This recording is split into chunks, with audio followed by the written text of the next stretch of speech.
जबलपुर को महाकौशल के छोटे गांव से जोड़ने वाली जबलपुर नैनपुर पैसेंजर ट्रेन ने दोबारा पटरियों पर रफ्तार पकड़ ली है। कोरोना संक्रमण काल में बंद हुई इस पैसेंजर ट्रेन के पटरियों पर दौड़ते ही जबलपुर एक बार फिर नैनपुर से जुड़ गया। कोरोना संक्रमण की रोकथाम को लेकर चलाए जा रहे टीकाकरण अभियान को लेकर जहां लोगों में जागरूकता नजर आ रही है, तो वहीं स्वास्थ्य विभाग की लापरवाह कार्यशैली से लोग हैरान परेशान भी हो रहे हैं। कोरोना की तीसरी लहर की आशंका और नए वेरिएंट को लेकर केंद्र और राज्य की सरकारें भले ही अलर्ट मोड पर हैं, लेकिन लोग अब भी कोरोना संक्रमण के प्रति लापरवाह नजर आ रहे हैं। बीते 2 वर्षों में कोरोना संक्रमण काल के दौरान कोरोना योद्धा बनकर लोगों की सहायता करने वाले कोरोना योद्धाओं का खमरिया थाना पुलिस द्वारा सम्मान किया गया। पुलिस विभाग ने कोरोना योद्धाओं को प्रशस्ति पत्र प्रदान किए और मानव सेवा के इस कार्य के लिए उनका हौसला अफजाई की। जबलपुर की कृषि उपज मंडी में सभी प्रकार की हरी सब्जियां उपलब्ध होती है, लेकिन ठंड के इस मौसम में इन सभी सब्जियों में हरे मटर की डिमांड सबसे ज्यादा है।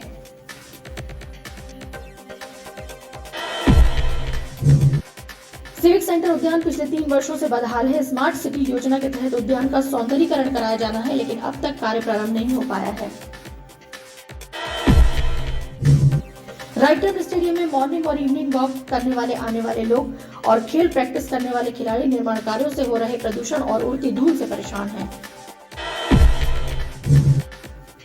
रामपुर रामनगर में गणेश विहार के नाम से बनाई जा रही कॉलोनी को लेकर क्षेत्रीय लोगों ने कॉलोनाइजर की शिकायत थाने में की है। कोतवाली थाना क्षेत्र दमोह नाका में स्थित एक बैंक के एटीएम में मानसिक रूप से विक्षिप्त युवक द्वारा तोड़फोड़ कर दी गई। जबलपुर में पहली बार ब्लाइंड एंड पैरा जूडो प्रतियोगिता का आयोजन किया गया, जिसमें 100 से ज्यादा खिलाड़ियों ने हिस्सा लिया। कोतवाली थाना क्षेत्र के छोटा फारा क्षेत्र में हॉस्टल में रहने वाले कुंडम के 19 वर्षीय कॉलेज छात्रा द्वारा फांसी लगाकर आत्महत्या किए जाने के मामले की जांच के बाद पुलिस ने छात्रा के प्रेमी के विरुद्ध छात्रा को आत्महत्या के लिए प्रेरित करने सहित अन्य धाराओं के तहत प्रकरण दर्ज करते हुए गिरफ्तार कर लिया है।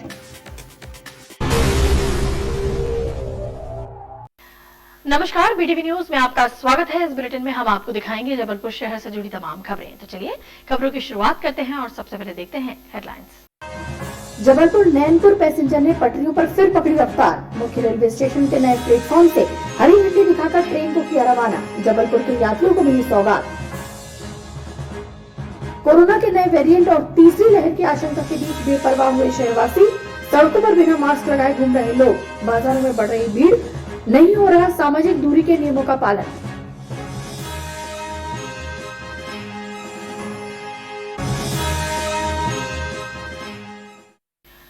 जबलपुर को महाकौशल के छोटे छोटे गांव से जोड़ने वाली जबलपुर नैनपुर पैसेंजर ट्रेन ने दोबारा पटरियों पर रफ्तार पकड़ ली। कोरोना संक्रमण काल में बंद हुई इस पैसेंजर ट्रेन के पटरियों पर दौड़ते ही जबलपुर एक बार फिर नैनपुर से जुड़ गया। इस यात्री गाड़ी का शुभारंभ सांसद राकेश सिंह ने हरी झंडी दिखाकर किया। वहीं कार्यक्रम में दिल्ली से केंद्रीय रेल राज्य मंत्री दादाराव पाटिल दानवे भी वर्चुअल तरीके से शामिल हुए। जबलपुर गोंदिया ब्रॉडगेज पर कोविड के चलते बंद की गई रेल सेवा रविवार को आम यात्रियों के लिए पुनः शुरू कर दी गई है। मुख्य रेलवे स्टेशन के नए 1A प्लेटफॉर्म से Jabalpur Nainpur passenger special train का पुनः शुभारंभ कर दिया गया है। जबलपुर लोकसभा के सांसद राकेश सिंह ने ट्रेन को हरी झंडी दिखाकर रवाना किया।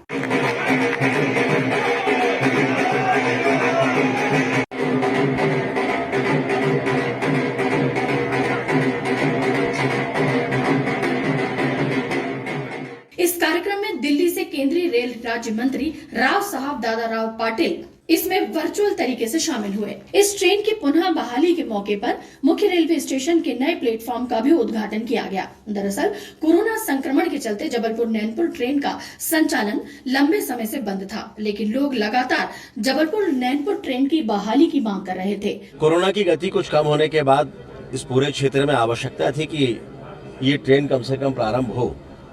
मुझे लगातार लोग संपर्क करते थे, जबलपुर से नैनपुर के बीच के वो सारे लोग जो इससे प्रभावित थे, और इसलिए फिर मैंने इसके बारे में केंद्रीय रेल मंत्री माननीय वैष्णव जी से बातचीत की, दानवे जी से बातचीत की, उनसे आग्रह किया और 2 ट्रेनों के बारे में आग्रह किया था, जबलपुर नैनपुर और जबलपुर चांदा फोर्ट वाया गोंदिया। दोनों के लिए उन्होंने तत्काल स्वीकृति दी थी और कहा था कि 1 से 1.5 महीने के अंदर हम दोनों ही चालू करेंगे। और बहुत खुशी है कि जबलपुर नैनपुर ट्रेन आज प्रारंभ हो गई। जबलपुर गोंदिया चांदा फोर्ट थोड़ा हम ये मान सकते हैं कि ये प्रभावित होगा कोरोना की गति पर और उसके आधार पर शीघ्र ही उसके बारे में भी निर्णय होगा। 9 कोचों वाली ये ट्रेन रोजाना एक फेरा लगाएगी। ट्रेन जबलपुर से रोजाना शाम 6 बजे चलेगी और रात 11 बजे नैनपुर पहुंचेगी। वहीं वापसी में ट्रेन नैनपुर से सुबह 6 बजे रवाना होकर 10:05 पर जबलपुर आएगी। इस ट्रेन के शुरू होने से महाकौशल के यात्रियों को लाभ पहुंचेगा। आज जबलपुर नैनपुर के बीच में गाड़ी का शुभारंभ हुआ है एंड साथ ही साथ नैनपुर चिरे डोंगरी पैसेंजर का भी शुभारंभ हुआ है नैनपुर से। तो इस क्षेत्र के जो लोग हैं मंडला, सिवनी, जबलपुर ज़िले के जो लोग हैं और साथ ही साथ जो इन 19 स्टेशनों के बीच के जो यात्री हैं, जो अप डाउनर्स हैं, उनके लिए बहुत अच्छी सुविधा प्राप्त हुई है। इस नई ट्रेन के बाद जल्द ही जबलपुर गोंदिया चांदा फोर्ट ट्रेन को भी शुरू करने के प्रयास तेज कर दिए गए हैं। कोरोना संक्रमण की रोकथाम को लेकर चलाए जा रहे टीकाकरण अभियान को लेकर जहां लोगों में जागरूकता नजर आ रही है, तो वहीं स्वास्थ्य विभाग की लापरवाह कार्यशैली से लोग हैरान परेशान भी हो रहे हैं। वैक्सीन की दूसरी डोज न लगने के बाद भी लोगों को दूसरी डोज का सर्टिफिकेट जारी हो रहा है, जो लोगों में चर्चा का विषय बन रहा है। कोरोना संक्रमण की रोकथाम के लिए वृहद स्तर पर चलाए जा रहे कोविड टीकाकरण अभियान पर भी प्रश्न चिन्ह उठने लगे हैं। लोगों में टीकाकरण को लेकर जहां जागरूकता आ रही है, तो वहीं स्वास्थ्य विभाग की कार्यशैली और लापरवाही लोगों के लिए हैरानी और परेशानी का कारण भी बन रही है। सबसे ज्यादा हैरत तो वो लोग हैं जिन्हें कोविड की डोज लगे बिना ही डोज लगाए जाने का सर्टिफिकेट जारी हो रहा है। ऐसा ही एक मामला परसवाड़ा प्राथमिक स्वास्थ्य केंद्र में देखने को मिला, जहां एक महिला जब दूसरी डोज लगाने पहुंची तो उन्हें पता चला कि उनका सेकंड डोज का सर्टिफिकेट जारी हो गया है। महिला का कहना है कि ऐसा सिर्फ उनके साथ ही नहीं बल्कि कई और लोगों के साथ भी हुआ है, जो बड़ी लापरवाही है। मुझे 25 अगस्त को सर मैंने पहला डोज लिया था अपना कोविड का वैक्सीन का, बट उसके बाद मेरे को जो दूसरा डोज लेना था वो था 25 नवंबर के दिन का। मैं उस समय आ नहीं पाई, मैं शहर के बाहर थी, परंतु मुझे वैक्सीनेशन नहीं लगने के बावजूद भी मुझे सर्टिफिकेट इशू हो गया है। आज मैं अभी सेंटर पे आई हुई हूँ वैक्सीनेशन लगवाने अपना सेकंड डोज का, और मुझे नहीं लगता है कि ये सिर्फ मेरे साथ हुआ है, और भी हो सकता है लोग हों जिन्होंने अभी तक आवाज़ नहीं उठाई है, जिनको उठानी चाहिए कि उन लोगों को सेकंड डोज नहीं लगा और उनके सर्टिफिकेट्स इशू हो गए हैं। ये एक तरह की धांधली मुझे समझ में आ रही है, किस तरफ से है, कौन लोग कर रहे हैं, ये तो सरकार को देखने का बनता है। स्वास्थ्य विभाग के अधिकारियों कर्मचारियों की इस कार्यशैली से लोगों को जहां परेशानी हो रही है, तो वहीं दूसरी ओर यह लोगों में जन चर्चा का विषय भी बन रहा है। कोरोना की तीसरी लहर की आशंका और नए वेरिएंट को लेकर केंद्र और राज्य सरकार की सरकारें भले ही अलर्ट मोड पर हैं, लेकिन लोग अब भी कोरोना संक्रमण के प्रति लापरवाह नजर आ रहे हैं। लोगों द्वारा न ही मास्क लगाने के नियम का पालन किया जा रहा है और न ही सामाजिक दूरी के नियम की परवाह की जा रही है। ऐसे में संक्रमण के तेजी से फैलने का खतरा भी बढ़ता नजर आ रहा है। मध्य प्रदेश में कोरोना के केस लगातार बढ़ रहे हैं। कोरोना की तीसरी लहर की आशंका और नए वेरिएंट को लेकर केंद्र और राज्य सरकार अलर्ट मोड पर है। बावजूद इसके आम लोग कोरोना और नियमों का पालन करने के प्रति बेपरवाह नजर आ रहे हैं। बाजारों में बढ़ती भीड़ के बीच न तो सोशल डिस्टेंसिंग का पालन किया जा रहा है और न ही घरों से निकल रहे लोग मास्क लगाने के प्रति जागरूक हैं। ऐसे में कोरोना संक्रमण के फैलाव की आशंका बढ़ रही है। शहर की सड़कों पर भी लोगों को बिना मास्क लगाए घूमते देखा जा सकता है। जो लोग मास्क लगाने को लेकर जागरूक हैं, वे भी शहर वासियों से मास्क लगाकर ही घरों से निकलने और सामाजिक दूरी का पूर्णतः पालन करने की अपील कर रहे हैं। भैया मैं यही कहना चाहूँगा कि मुझे सभी हिंदुस्तान वासियों से निवेदन है कि मास्क लगाएं, जिससे कि कोरोना बढ़े ना, और बढ़ेगा तो फिर क्या होगा, लॉकडाउन लगेगा, लोगों को, गरीबों को परेशानी होगी। इसलिए मैं ये कहना चाहता हूँ कि आप लोगों सभी से निवेदन है मास्क लगा के रखें, कोरोना बढ़े ना। केस 3 आने की संभावना, केस 3 जिस तेज़ी से बढ़ रहा है उसको देखते हुए लॉकडाउन ना लगे और किसी को परेशानी ना हो। कोरोना की तीसरी लहर पूरे दुनिया को फिर से हिला रही है, तो मैं सभी से निवेदन करता हूँ, सभी स्टूडेंट्स और लोगों से, कि मास्क को पहने, सैनिटाइज रहें और सोशल डिस्टेंसिंग का पालन करें, शासन के नियमों का पूर्णतः पालन करें। हम देख रहे हैं कि हमारे शहर में लोग इसके लिए अवेयरनेस नहीं है, बगैर मास्क के घूम रहे हैं, जो कि अच्छा और शुभ संकेत नहीं है।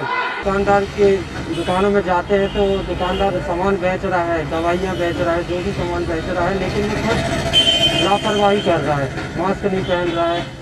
देख रहे हैं कि कोरोना फैलता जा रहा है, केसेस बढ़ते जा रहे हैं, उन्हें भी सजग रहना चाहिए। फिर तीसरी लहर की तैयारी है, मास्क हर आदमी पहने, मैकेनिक भी पहने और ग्राहक भी पहने। क्या दिक्कत होगी अगर मास्क नहीं पहनेंगे? फिर कोरोना की शिकायत बढ़ने लगेगी। जिला प्रशासन भी लोगों से मास्क लगाने की अपील कर रहा है। कलेक्टर करणवीर शर्मा का कहना है कि लोगों को इसके लिए स्वयं जागरूक होने की जरूरत है। आम लोग इसी तरह लापरवाही बरतेंगे तो प्रशासन फिर सख्ती करने मजबूर होगा। देखिए, अब आप जानते ही लगभग 2 साल कोविड को की जानकारी रखते हो गया है। हर व्यक्ति को मालूम है कि कोविड के बचाव के लिए मास्क लगाना जरूरी है।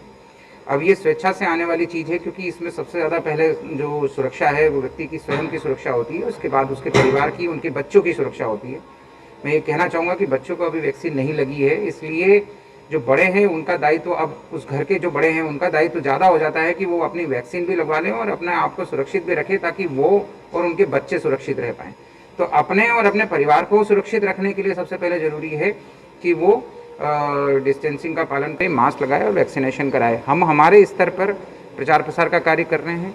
व्यापारी एसोसिएशन से हमने चर्चा की है, सभी धर्म संप्रदाय के लोगों से हमने जो है अपील की है कि वो अपने अपने समुदाय के लोगों को जो है इस संबंध में आगाह करे। फाइन लगाना और वो सब चीज़ गतिविधियाँ भी अभी हमने थोड़ा स्लो कर दिया था, लेकिन हम उसको हम फास्ट करेंगे। और जितनी भी सख्ती के कदम आगे यदि केस बढ़ते रहे तो और ज़्यादा सख्ती के कदम फिर हम आगे बढ़ाते रहे। कोरोना के प्रति लोगों द्वारा बरती जा रही असावधानी और लापरवाही जबलपुर के लोगों पर फिर भारी पड़ सकती है। ऐसे में लोगों का नियमों के पालन के प्रति जागरूक होना अति आवश्यक है। बीते 2 वर्षों में कोरोना संक्रमण काल के दौरान कोरोना योद्धा बनकर लोगों की सहायता करने वाले कोरोना योद्धाओं का खमरिया थाना पुलिस द्वारा सम्मान किया गया। पुलिस विभाग ने कोरोना योद्धाओं को प्रशस्ति पत्र प्रदान किए और मानव सेवा के इस कार्य के लिए उनका हौसला बढ़ाया। अपनी जान को जोखिम में डालकर निस्वार्थ भाव से जनता की सेवा करने वाले कोरोना योद्धाओं और पुलिस कर्मियों को खमरिया थाना परिसर में सम्मानित किया गया। बीते 2 वर्षों के कोरोना काल में जनता की सेवा और पुलिस विभाग का सहयोग करने वाले कोरोना योद्धाओं को प्रशस्ति पत्र प्रदान किए गए। कार्यक्रम में शहर के प्रतिष्ठित नागरिक रांची के नगर पुलिस अधीक्षक MP प्रजापति, खमरिया थाना प्रभारी निरुपमा पांडे मुख्य रूप से मौजूद थे। ऐसे समय में पुलिस के साथ, प्रशासन के साथ कंधे से कंधा मिलाते हुए जिन कोरोना फाइटर्स हैं, जिन सिविल के लोगों ने, नागरिक सामान्य जनता के लोगों ने आगे आकर पुलिस की मदद की है। रात दिन अपनी ना जान की परवाह की, कोई किसी भी धन का लालच नहीं, किसी भी स्वार्थ का लालच नहीं, निस्वार्थ भाव से अपने पूर्ण समर्पण के साथ जो मदद की हमारे कोरोना फाइटर्स, हमारे वॉरियर्स, उनका हमने सम्मान किया आज, जो सम्मान अच्छे से पूर्वक, मतलब अच्छे से शांतिपूर्वक संपन्न हुआ। इस अवसर पर उपस्थित लोगों ने कोरोना काल में कोरोना योद्धा बनकर कार्य करने वाले सभी योद्धाओं के कार्यों की प्रशंसा की। जबलपुर की कृषि उपज मंडी में सभी प्रकार की हरी सब्जियां उपलब्ध होती हैं, लेकिन ठंड के इस मौसम में इन सभी सब्जियों में हरे मटर की डिमांड सबसे ज्यादा है। जबलपुर और उसके आसपास के किसान मटर की फसल लेकर पहुंच रहे हैं। जबलपुर के मटर की मांग पूरे देश ही नहीं विदेशों में भी है। ऐसे में जिला प्रशासन एक जिला एक उत्पाद के तहत मटर की ब्रांडिंग कर इसके प्रचार प्रसार का भी प्रयास कर रहा है। हेल्दी सीजन माने जाने वाले सर्दी के इस मौसम में सभी प्रकार की हरी सब्जियां उपलब्ध होती हैं, लेकिन इस मौसम में हरे मटर की डिमांड सबसे ज्यादा होती है। जबलपुर की थोक कृषि उपज मंडी में भी मटर की आवक शुरू हो गई है। हरे मटर की डिमांड भी मंडी में बढ़ी है। जबलपुर जिले और उसके आसपास उत्पादित मटर की डिमांड पूरे देश ही नहीं बल्कि विदेशों में भी है। ऐसे में जबलपुर के उत्पादित मटर की ब्रांडिंग के लिए जिला प्रशासन ने भी प्रयास शुरू कर दिए हैं। इसे लेकर प्रचार प्रसार भी किया जा रहा है। एक जिला एक उत्पाद के तहत प्रशासन ने हरे मटर का चयन किया है। एक जिला एक उत्पाद में जबलपुर जिले में मटर का चयन किया गया है, जिसमें अपना जबलपुर मंडी, सिहोरा और जबलपुर, शेखपुरा और पाटन तीनों सम्मिलित हैं, जिसमें अधिकांश मात्रा में कृषि उपज जबलपुर में आता है, जो कि अन्य मंडी क्षेत्रों से भी है, गोटेगांव, शेखपुरा, पाटन से आता है, जिसके तहत ये हम प्रचार प्रसार लगातार जिला प्रशासन के निर्देशानुसार कर रहे हैं, जिसमें स्लोगन है, बैनर है, टैग और स्टिकर बराबर लगाए जा रहे हैं। जबलपुर की थोक मंडी में मटर की आवक बढ़ रही है। हालांकि इसके दाम अब भी 28 रुपए से लेकर 32 रुपए प्रति किलो है, लेकिन आवक बढ़ने और मांग बढ़ने के बाद इसके दामों में गिरावट आने की संभावना है। जबलपुरी मटर के नाम से जबलपुर ज़िला में उत्पादित जो हरा मटर है वो फेमस हो, उसके लिए जो होता है हम प्रचार प्रसार कर रहे हैं। जो होता है पंपलेट, बैनर, सारा टैगिंग कराकर, क्योंकि हर जो होता है हरा मटर की जो होता है बोरों में किसान के द्वारा जो उत्पादित माल है जो विक्रय हेतु लाया जाता है, तो मंडी से जो होता है बिना टैगिंग के बाहर ना जाए। ये हमारे जबलपुर मंडी का मटर है, जबलपुर शहर का पूरी एशिया की सबसे बड़ी मंडी है और पूरे देश को ये हम लोग पूरा करते हैं। मटर कहाँ कहाँ जा रहा है मटर? सारे देश में, आंध्र प्रदेश, मद्रास, यूपी, सारी जगह। इधर जिला प्रशासन द्वारा मटर की ब्रांडिंग के प्रयास शुरू किए जाने से किसान और व्यापारी भी खुश हैं। उनका कहना है कि इससे शहर और प्रदेश का नाम विश्व स्तर पर हरे मटर के लिए विख्यात होगा। सिविक सेंटर उद्यान पिछले 3 वर्षों से बदहाल है। स्मार्ट सिटी योजना के तहत उद्यान का सौंदर्यीकरण कराया जाता है, लेकिन अब तक कार्य प्रारंभ नहीं हो पाया है।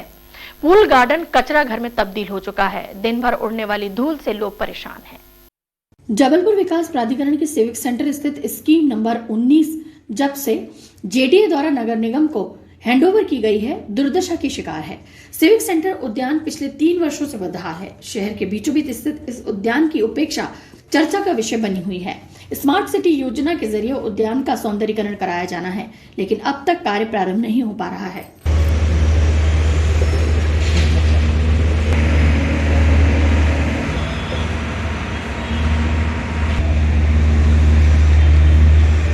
पूरी तरह उजाड़ हो चुके सिविक सेंटर उद्यान की रौनक वापस कब तक लौटेगी, कोई अधिकारी ये बताने तैयार नहीं है। राइट टाउन स्टेडियम में मॉर्निंग और इवनिंग वॉक करने आने वाले लोगों और खेल प्रैक्टिस करने वाले खिलाड़ी निर्माण कार्यों से हो रहे प्रदूषण और उड़ती धूल से परेशान हैं। धूल और प्रदूषण लोगों के स्वास्थ्य को प्रभावित कर रही है। स्टेडियम में आने वाले खिलाड़ियों का कहना है कि एक तरह सरकार खेलों को बढ़ावा देने का प्रयास कर रही है, वहीं दूसरी ओर स्टेडियम में खिलाड़ियों के लिए कोई सुविधाएं नहीं है। Pandit Ravishankar Shukla right town stadium में खेल प्रैक्टिस करने आने वाले खिलाड़ी और मॉर्निंग व इवनिंग वॉकर्स निर्माण कार्यों से होने वाले प्रदूषण और उड़ती धूल से परेशान हैं। ऐसे में इन खिलाड़ियों और मॉर्निंग वॉकर्स की सेहत पर भी प्रभाव पड़ रहा है। खिलाड़ियों की माने तो स्टेडियम में निर्माण कार्य कराए जा रहे हैं, जिससे धूल उड़ रही है और लोगों के स्वास्थ्य को प्रभावित कर रही है, लेकिन इस ओर कोई ध्यान नहीं दे रहा है। वर्तमान में राष्ट्रीय और अंतर्राष्ट्रीय स्तर के खिलाड़ी खेल प्रैक्टिस के लिए स्टेडियम आ रहे हैं। इसके अलावा बच्चों, युवा और बुजुर्ग स्टेडियम में सेहत बनाने के लिए वॉक करने भी आते हैं, लेकिन धूल और प्रदूषण की वजह से सबको परेशानियों का सामना करना पड़ रहा है। सबसे पहले तो देखिए यहाँ इतना धूल, इतनी डस्टिंग है। हेल्थ तो गेन कर रहे हैं, पर उसके साथ बहुत सारी बीमारियां उनको दमा जैसे, अस्थमा जैसे और भी बहुत डेंजरस जो आँख पे जा सकती है धूल, वो उनकी ज्योति पे बहुत ज़्यादा इम्पैक्ट पड़ सकता है। साथ ही इसमें एक भी पानी की 5 महीने हो गए, पानी इसमें वाटर एक भी नहीं डाला जा रहा है, जिससे बहुत ज़्यादा प्रभावित हो रहे हैं खिलाड़ी। अभी स्कूल के स्पोर्ट्स शुरू हो रहे हैं, कॉलेज के स्पोर्ट्स शुरू हो रहे हैं, पुलिस की भर्ती शुरू हो रही है। बहुत तादाद में यंगस्टर, युवा खिलाड़ी एवं स्टूडेंट आ रहे हैं। यहाँ पर लोग फिटनेस के लिए आते हैं, पर फिटनेस की जगह और बीमार होते जा रहे हैं, जो कि इतनी डस्टिंग है एंड टॉयलेट की बिल्कुल प्रॉपर व्यवस्था नहीं है, बहुत ही ज़्यादा स्मेल आती। एंड मैंने करीब 3 बार CM हेल्पलाइन में कंप्लेंट की थी, जो यहाँ की स्ट्रीट लाइट बंद है। बहुत मुश्किल में काफ़ी रिक्वेस्ट के बाद स्ट्रीट लाइट ठीक है ओपन हुई है, पर आप खुद देख सकते हैं ऐसी फैसिलिटी में कौन तैयारी कर पाएगा। ये स्पोर्ट्स बच्चों को क्या आगे बढ़ा पाएगा। हम लोग स्पोर्ट्स के लिए आते हैं, रनिंग होती है, हम लोग का SI का एग्ज़ाम है अभी और कांस्टेबल भी है, उसके लिए हम लोग रनिंग करते हैं, मगर ये धूल डस्ट के कारण रनिंग नहीं कर पाए। आज भी हम लोग रनिंग नहीं कर पाए इसी कारण, ये डस्ट के कारण 5 महीने से यहाँ पे सिंचाई नहीं हुई है। हमें शरीर बनाना है, मैं मोटा होते जा रहा हूँ, मेरे को अपने पेट कम करना है और इधर पे आके मेरे को सर्दी खांसी हो रही है, मैं रेगुलर नहीं आ पा रहा इसी कारण। क्या दिक्कतें होती है आपको ऑक्सीजन लेने में? मेरे को सांस में बीच बीच में रुक जाती है, कभी कभी थोड़ी दिक्कत होती है और बहुत सर्दी खांसी हो रही है। वहीं दूसरी ओर स्टेडियम में व्याप्त अन्य समस्याओं को लेकर भी खिलाड़ियों में नाराजगी है। उनका कहना है कि सरकार खेलों को बढ़ावा दे रही है, ऐसे में सुविधाओं पर भी शासन प्रशासन को ध्यान देना चाहिए। रामपुर रामनगर में गणेश विहार के नाम से बनाई जा रही कॉलोनी को लेकर क्षेत्रीय लोगों ने कॉलोनाइजर की शिकायत थाने में की है। लोगों का कहना है कि पैसे वसूल करने के बावजूद भी उन्हें लाइट पानी नसीब नहीं हो पा रहा है। बिल्डर द्वारा परेशान किया जा रहा है। रामपुर रामनगर गणेश विहार में निवास कर रहे लोगों ने गोरखपुर थाने पहुंचकर कॉलोनाइजर के खिलाफ शिकायत की है। शिकायत करने वालों का कहना है कि कॉलोनाइजर ने सोसाइटी बनाकर सुविधाओं के नाम पर मोटी रकम वसूल कर ली, लेकिन लोगों को बिजली पानी तक नसीब नहीं हो पा रही है। सुविधाओं की बात करने पर गुंडागर्दी की जाती है। हमने गणेश अनीता बिहार में मिस्टर गणेश धनगर जो बिल्डर है उनसे एक प्लाट लिया हुआ है, जिसमें उन्होंने पूरी एक सोसाइटी बनाई हुई थी, जिसका सारा पैसा उन्होंने हमसे लिया हुआ है सोसाइटी मेंटेनेंस के नाम से। अभी तक कॉलोनी हैंडओवर नहीं हुई है, जिसकी वजह से अब वहाँ की लाइट कट गई, इन्होंने बिजली का बिल पे नहीं किया। लाइट कटने की वजह से हम लोग को जीवन यापन करने में बहुत ज़्यादा प्रॉब्लम हो रही है। बच्चे परेशान हैं, पूरी कॉलोनी वासी परेशान है। तो हमारी आपसे अनुरोध है कि इसको जल्दी से जल्दी चालू कराने की कृपा। लगभग कितने लोग रहते हैं? लगभग वहाँ पे अभी वर्तमान में 10 लोग रह रहे हैं और 10 परिवार रह रहे हैं। 67 वहाँ पे प्लाट हैं जो अंडर कंस्ट्रक्शन है। हमको पानी लाइट की दिक्कत है और पैसे तो जो लिया गया है लाइट और पानी के लिए कि 24 घंटे पानी मिलेगा, तो पानी दिया नहीं जा रहा। लाइट है तो लाइट कट गई है। कहाँ पे है ये? है गणेश अनीता विहार, रामपुर। बताया जा रहा है कि धोखा देकर प्लॉट बेच दिए गए हैं, जबकि कॉलोनी अवैध है। करीब 70-80 परिवार परेशान हैं।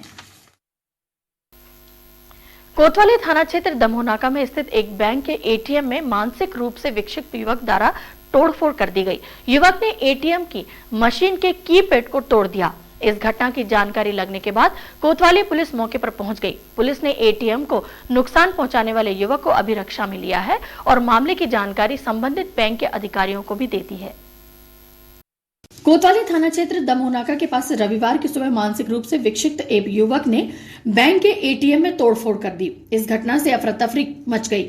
स्थानीय लोगों ने कोतवाली पुलिस को घटना की जानकारी दी, जिसके बाद पुलिस का अमला मौके पर पहुंच गया। पुलिस ने एटीएम में तोड़फोड़ करने वाले युवक को अभिरक्षा में लिया और थाने लेकर पहुंचे। पुलिस ने बैंक अधिकारियों को भी इस घटना की जानकारी दी है। दमोनाका स्थित जैन पेट्रोल पंप के पास में एक एटीएम है। एक मानसिक रूप से विक्षिप्त व्यक्ति के द्वारा उस एटीएम में तोड़फोड़ की गई है। बैंक से संबंधित स्टाफ को इसके संबंध में खबर कर दी गई है, क्योंकि आरोपी तोड़फोड़ करने वाला व्यक्ति मानसिक रूप से विक्षिप्त है। बताया जाता है कि युवक ने एटीएम मशीन के कीपैड को नुकसान पहुंचाया है। ऐसा कहा जा रहा है कि युवक इसके पहले भी गोहलपुर थाना क्षेत्र में एटीएम में तोड़फोड़ की घटना घटित कर चुका है। जबलपुर में पहली बार ब्लाइंड एंड पैरा जूडो प्रतियोगिता का आयोजन किया गया, जिसमें 100 से ज्यादा खिलाड़ियों ने हिस्सा लिया। चयनित खिलाड़ियों को राजस्थान में होने वाली राष्ट्रीय प्रतियोगिता में हिस्सा लेने का मौका मिलेगा। Blind and para judo association द्वारा पहली बार जबलपुर में राज्य स्तरीय चयन प्रतियोगिता का आयोजन रानीताल स्टेडियम में किया गया, जिसमें 100 से ज्यादा खिलाड़ियों ने हिस्सा लिया। इसमें कई इंटरनेशनल खिलाड़ी भी शामिल रहे। जूनियर, सीनियर, महिला एवं पुरुष वर्ग में मध्य प्रदेश की टीम के लिए चयन किया गया।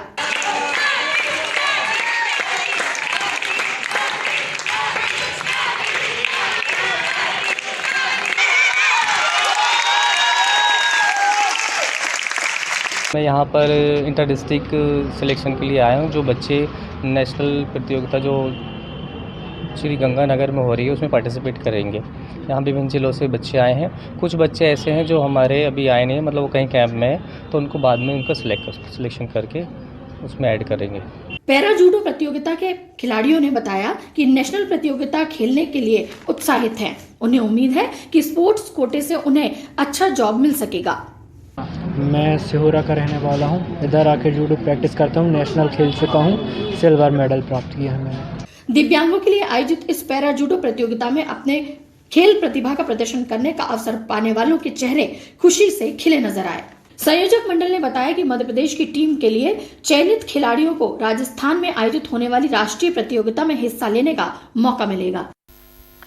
कोतवाली थाना क्षेत्र के छोटा फुआरा क्षेत्र में हॉस्टल में रहने वाली कुंटम की 19 वर्षीय कॉलेज छात्रा द्वारा फांसी लगाकर आत्महत्या किए जाने के मामले की जांच के बाद पुलिस ने छात्रा के प्रेमी के विरुद्ध छात्रा को आत्महत्या के लिए प्रेरित करने के सहित अन्य धाराओं के तहत प्रकरण दर्ज करते हुए गिरफ्तार कर लिया।